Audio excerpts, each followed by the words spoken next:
முதலமைச்சரோட பேச்சில் பாஜக மீதான விமர்சனம் கடுமையாக இருந்துச்சு. அதே போல் எடப்பாடியும் அதை தாண்டி எடப்பாடியை பற்றி விமர்சனத்தையும் முன் வச்சிருந்தாரு. ஆனால் தொடர்ந்து போட்டி எங்களுக்கும் திமுகவுக்கு தான் அப்படின்னு சொல்லிட்டு இருக்கக்கூடிய, திமுகவை கடுமையாக விமர்சிக்கக்கூடிய தாவேகாவை பற்றி அதிகமான விமர்சனத்தை எதுவுமே பண்ணாமல் புறந்தள்ளிட்டு போயிட்டார் முதலமைச்சர். இதை எப்படி பார்க்குறது? பேசி பெரிய ஆளாக்க வேண்டாம் அப்படிங்கிற ஒரு பார்வை இதில் இருக்குது. ஆனால் முதல்வர் சொல்லக்கூடியதில் கான்ஃபிடென்ஸ் இருக்குன்னு ஏற்றுக்கலாம். ஆனால் he's economical with the truth. இந்த எலெக்ஷனுங்கிறது ஆட்சிக்கு எதிராக ஒரு பெரிய அலையும் கிடையாது, ஆட்சிக்கு ஆதரவான ஒரு பெரிய அலையும் கிடையாது. அதை எப்படி அப்போ புரிஞ்சுக்கிறது சார்?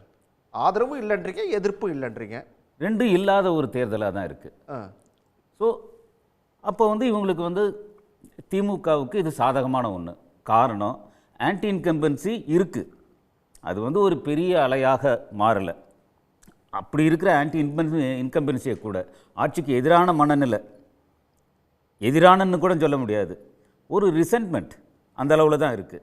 அதை கூட அறுவடை செய்கிற அளவுக்கு எதிர்க்கட்சிகள் இல்லை. எதிர்க்கட்சிகள் பிரிந்திருப்பது தான் திமுகவோட மிகப்பெரிய பலம்.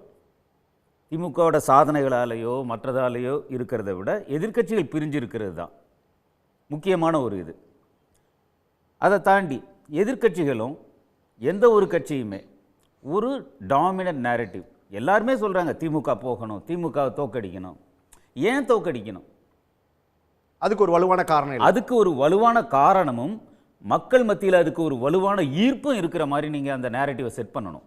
அந்த நேரட்டிவை இதுவரைக்கும் எந்த கட்சியும் கிடையாது. நான் இப்படி கேட்குறேன் உங்களை, ஒருவேளை இந்த பக்கம் ஒரு வலுவான அணி இல்லைன்னு சொல்கிறீங்க இல்லை, இப்போ அதிமுக, பாஜக, தேமுதிக, பாமக இவங்க எல்லாரும் சேர்ந்து ஒரு அணியை கட்டமைச்சாங்கன்னா அது திமுகவுக்கு எதிராக ஒரு பெரிய சவாலாக மாறுமா? திமுகவுக்கு இன்னும் ஆதரவாதம் கூடும்.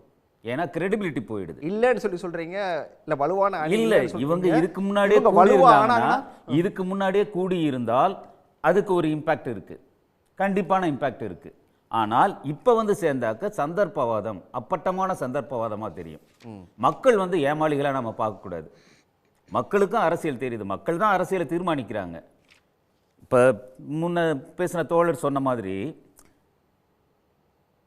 திமுக மேலே இந்த சவால், இந்த கடமை, அதாவது பாஜகவை இந்த ஹெகிமனியை, ஆதிக்கத்தை எதிர்க்கக்கூடிய ஒரு இது இருக்குது.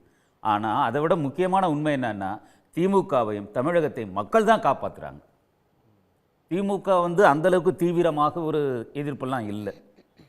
ஒரு அரசியல் கட்சியாக, அது ஒரு ஆட்சியில் இருக்கிற கட்சியாக மோடியையே நார்மலைஸ் பண்ணிட்டாங்க. எதிர்கட்சியாக இருந்தப்போ மோடி வந்தப்போ பலூன் விட்டோம், எல்லாம் பண்ணோம். ஆனால் இப்போ மோடி சர்வசாதாரணமாக வந்துட்டு போகிறார். ஐஐடியில் காம்பவுண்டை உடச்சி தான் போக வேண்டியிருந்தது. இன்றைக்கி அந்த நிலைமை இல்லை. ஸோ மோடியவே நார்மலைஸ் பண்ணிட்டதுனால அந்த பாஜக ஆர்எஸ்எஸ் எதிர்ப்பு அப்படிங்கிறது தீவிரமாக கிடையாது. எந்த இடத்துலையும் பேசுறதில்லை. பாஜக, ஒன்றிய அரசு இதை மட்டும்தான் பேசுகிறாங்க. அதை தாண்டி ஆர்எஸ்எஸோட விஸ்வரூபம் இதை பற்றி பேசுவதே இல்லை. ஆனால் தமிழக மக்கள் ரொம்ப தெளிவாக இருக்காங்க. திமுகவையும் தமிழகத்தையும் காப்பாற்றுறது மக்கள் தான். உடனுக்குடன் செய்திகளை தெரிந்து கொள்ள சன் நியூஸ் பெல் ஐகானை கிளிக் பண்ணுங்க.